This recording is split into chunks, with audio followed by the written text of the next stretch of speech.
Joint platform of trading యూనియన్లు CITU, AITUC, IFTU, సంయుక్త కిసాన్ మోర్చా రైతు వ్యవసాయ కార్మిక సంఘాల ఐక్యవేదిక వనపర్తి జిల్లా కమిటీల ఆధ్వర్యంలో నల్ల చెరువు కట్ నుంచి పాత బజార్, గాంధీ చౌక్, అంబేద్కర్ చౌక్, రాజీవ్ చౌక్ బస్టాండ్ మీదుగా మర్రికుట ధర్నా చౌక్కు ట్రాక్టర్లు, ఆటోలు, బైకుల భారీ ర్యాలీ కేంద్ర ప్రభుత్వ విధానాలకు వ్యతిరేకంగా నిర్వహించడం జరిగింది. ఈ ర్యాలీ ధర్నా చౌక్లో జరిగిన సభలో వ్యవసాయ కార్మిక సంఘం జిల్లా ప్రధాన కార్యదర్శి మేకల ఆంజనేయులు అధ్యక్షత జరిగింది.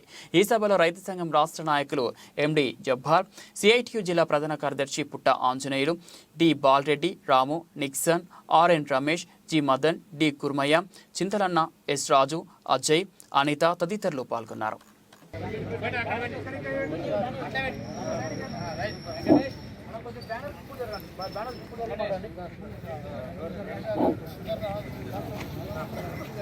సోదరిమణులారా, సోదరులారా, ఈరోజు అన్ని కార్మిక సంఘాలు, దేశంలోని అన్ని రైతు వ్యవసాయ కార్మిక సంఘాలు ఈరోజు దేశవ్యాప్తంగా బీజేపీ మతోన్మాద కార్మిక వ్యతిరేక విధానాలు, రైతు వ్యతిరేక, వ్యవసాయ కూలీ వ్యతిరేక, ప్రజా వ్యతిరేక విధానాలు ప్రతిఘటిద్దామని ఈరోజు ఈ నిరసన కార్యక్రమం జరగడం జరుగుతోంది.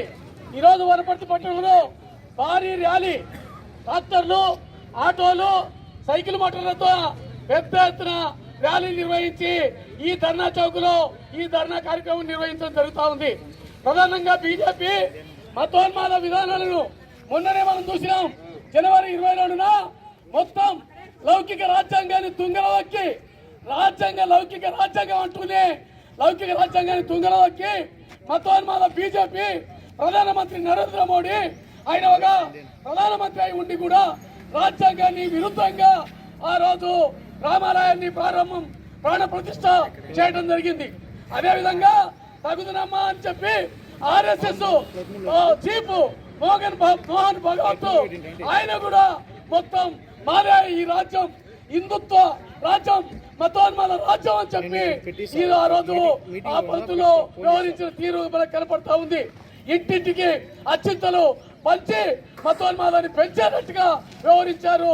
బీజేపీని ఓట్లలో రాబోయే ఎన్నికలు ఉన్నాయి కాబట్టి ఈ సందర్భంగా రామాలయం పూర్తి కాకముందే, శ్రీరామనవమికి రోజులు సంబంధించి రాకముందే ఓట్ల కోసం ముందే ఆ పద్ధతుల్లో జనవరి 22న ఆ పద్ధతిలో ప్రాణ ప్రతిష్ఠ చేయడం జరిగింది. దానికి ఆది శంకరాచార్యులు, అదేవిధంగా అయోధ్య రామాలయం ప్రధాన పూజారులు నలుగురు ఇది తప్పు, రాజ్యాంగానికి విరుద్ధం, అదేవిధంగా దేవుని భక్తి, రాముని భక్తి మాకు సంబంధించింది, రామునికి సంబంధించిన వ్యవహారంలో ఈయన ఎవడు, ఈయన మోడీ అసలు ముట్టుకుంటే అది కరెక్ట్ కాదు, మేము ప్రాణ ప్రతిష్ఠ చేయాలి, ఆయన ఎవరని చెప్పి నలుగురు ఆది శంకరాచార్యులు పక్కన పెట్టి నేను రామని చెప్పి ప్రకటించడం జరిగింది. అదేవిధంగా కార్పొరేట్ అనుకూల విధానాలు ఈ 2023లో కార్పొరేట్లకు బ్యాంకుల నుంచి 2,23,000 కోట్ల రూపాయలు దోసిపెట్టారు. అదేవిధంగా బ్యాంకులకు ఈ 10 ఏళ్ల కాలంలో నరేంద్ర మోడీ ధనవంతులకు 11 లక్షల కోట్ల రూపాయలు దోసిపెట్టడం జరిగింది. కార్పొరేట్ ట్యాక్స్ నరేంద్ర మోడీ వచ్చినాక మొత్తం 12 లక్షల కోట్లు మాఫీ చేయడం జరిగింది. అదే పేదలకు నిజ వేతనాలు 20% తగ్గిపోయినాయి. అదేవిధంగా ఆకలి సూచిలో మొత్తం 125 దేశాల్లో 111వ స్థానానికి పేదరికం పెరిగింది. అదేవిధంగా మానవాభివృద్ధిలో కూడా 132వ దేశంగా 195 దేశాల్లో ఉంది. అంటే పేదలు మరింత పేదలవుతున్నారు, ధనవంతులు మరింత ధనవంతులు అవుతున్నారు. కార్పొరేట్లకు అనుకూలంగా విధానాలు చేస్తున్నారు.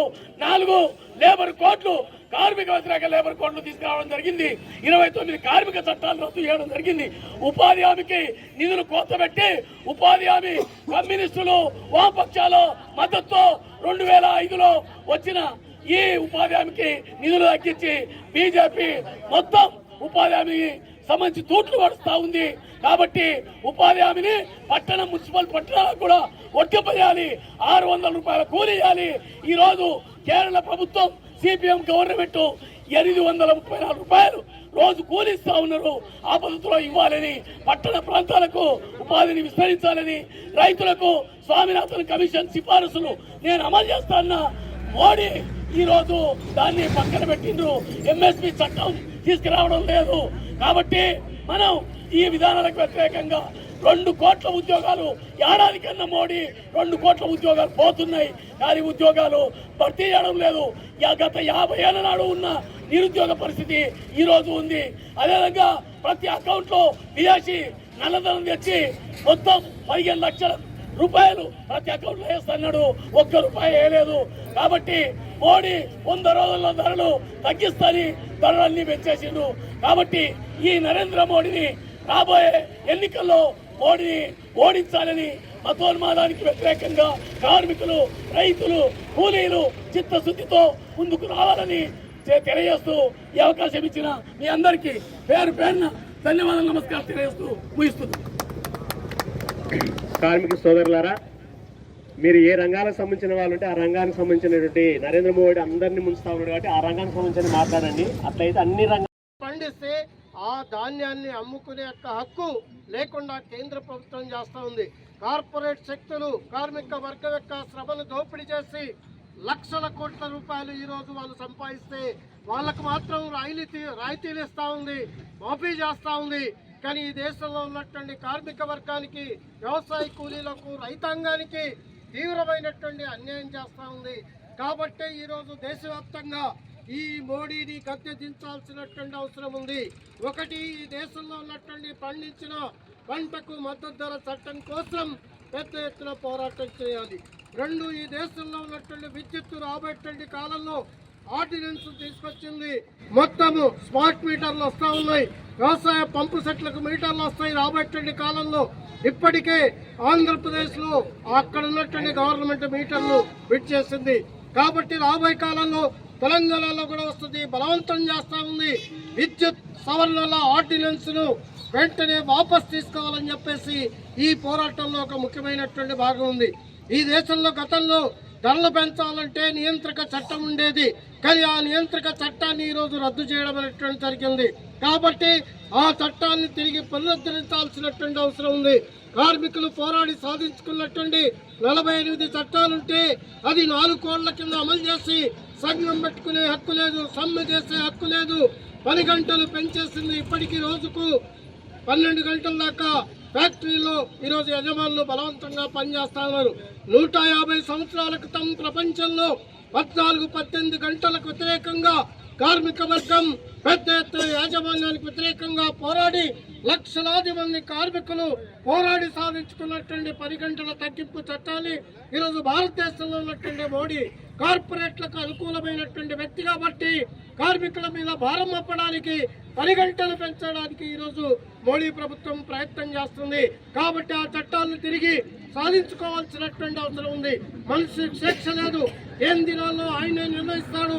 ఆ రకంగా స్వేచ్ఛ, సమానత్వం, లౌకిక తత్వం, సామాజిక న్యాయం కోసం రాబట్టి కాలంలో దేశంలో రైతాంగం, కూలీలు, విద్యార్థులు, యువకులు, మహిళలు, వ్యవసాయ కూలీలు, కార్మిక వర్గం పెద్ద ఎత్తున సంఘటితంగా మోడీ యొక్క ప్రజా వ్యతిరేక, కార్మిక వ్యతిరేక, మహిళా వ్యతిరేక, విద్యార్థి వ్యతిరేక, నిరుద్యోగ సమస్యకు వ్యతిరేకంగా పెద్ద ఎత్తున పోరాటానికి సిద్ధమై మోడీని 2024 ఏప్రిల్ మాసంలో జరిగేటువంటి పార్లమెంట్ ఎన్నికల్లో ఈ దేశంలో ఉన్నటువంటి సెక్యులర్ భావాలు ఉన్నటువంటి రాజకీయ పార్టీలు, వామపక్షాలు, కమ్యూనిస్టులు అందరూ ఐక్యంగా సంఘటితంగా మోడీని గద్దె దించితే తప్ప ఈ దేశానికి ముక్తి మార్గం లేదు.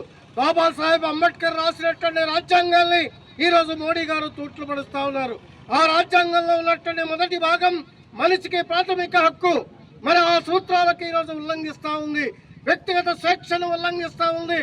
ఆ యొక్క రాజ్యాంగాన్ని పూర్తి స్థాయిలో తిరగరాసి భారత రాజ్యాంగాన్ని, మన ధర్మ శాస్త్రాన్ని అమలు చేయడానికి ఈరోజు మోడీ ప్రభుత్వం, ఆర్ఎస్ఎస్ ప్రయత్నం చేస్తుంది. ఈ యొక్క విధానాలకు వ్యతిరేకంగా భారత రాజ్యాంగ పరిరక్షణ కోసం అవసరమైతే మరో స్వాతంత్ర పోరాటానికి ఈ దేశంలో ఉన్నటువంటి ప్రజానీకమందరూ కూడా సిద్ధం కావాల్సినటువంటి అవసరం ఉంది. ఆ రకంగా మోడీని గద్దెదించగలం తప్ప ఏదో మాట్లాడితే కాదు. రేపు 16వ తారీఖున మొత్తం కేంద్ర ఉద్యోగ, కార్మిక, కిసాన్ మోర్చా సంఘాలన్నీ కూడా పట్టణాల్లో పెద్ద ఎత్తున ప్రదర్శనలు చేయాలి. గ్రామీణ ప్రాంతాల్లో ఉన్నటువంటి రైతులు ఆ రోజు బంద్ నిర్వహించాలి. ఒక పెద్ద మంచి చెప్పారు, అమావాస్య రోజు నమ్మకం ప్రకారంగా రైతులు పొలాలకు వెళ్ళేవారు కాదంట గతంలో. కాబట్టి ఈరోజు రైతాంగం యొక్క రక్షణ కోసం గ్రామీణ ప్రాంతాల్లో రైతులందరూ కూడా వ్యవసాయ పనులు బంద్ పెట్టి గ్రామీణ బంధులు నిర్వహించి మోడీకి చంపపెట్టుగా ఈ బంధుని నిర్వహించాల్సిన అవసరం ఉంది. భారత్ బంధును జయప్రదం చేయాల్సినటువంటి అవసరం ఉంది. ఆ రకంగా మనం పెద్ద ఎత్తున రాబెట్టండి కాలంలో ఇంటింటికి కరపత్రాల ద్వారా ప్రజానికానికి, కార్మిక వర్గానికి, రైతాంగానికి చైతన్యం చేసి పెద్ద ఎత్తున 16వ తారీఖు కార్యక్రమాన్ని కూడా జయప్రదం చేయాలని చెప్పేసి ఈ యొక్క ప్రదర్శనలో పాల్గొన్నటువంటి రైతులు, కూలీలు, కార్మికులు, ప్రజా సంఘాల నాయకులందరికీ ప్రత్యేకమైనటువంటి ధన్యవాదాలు తెలియజేస్తూ ముగిస్తాం.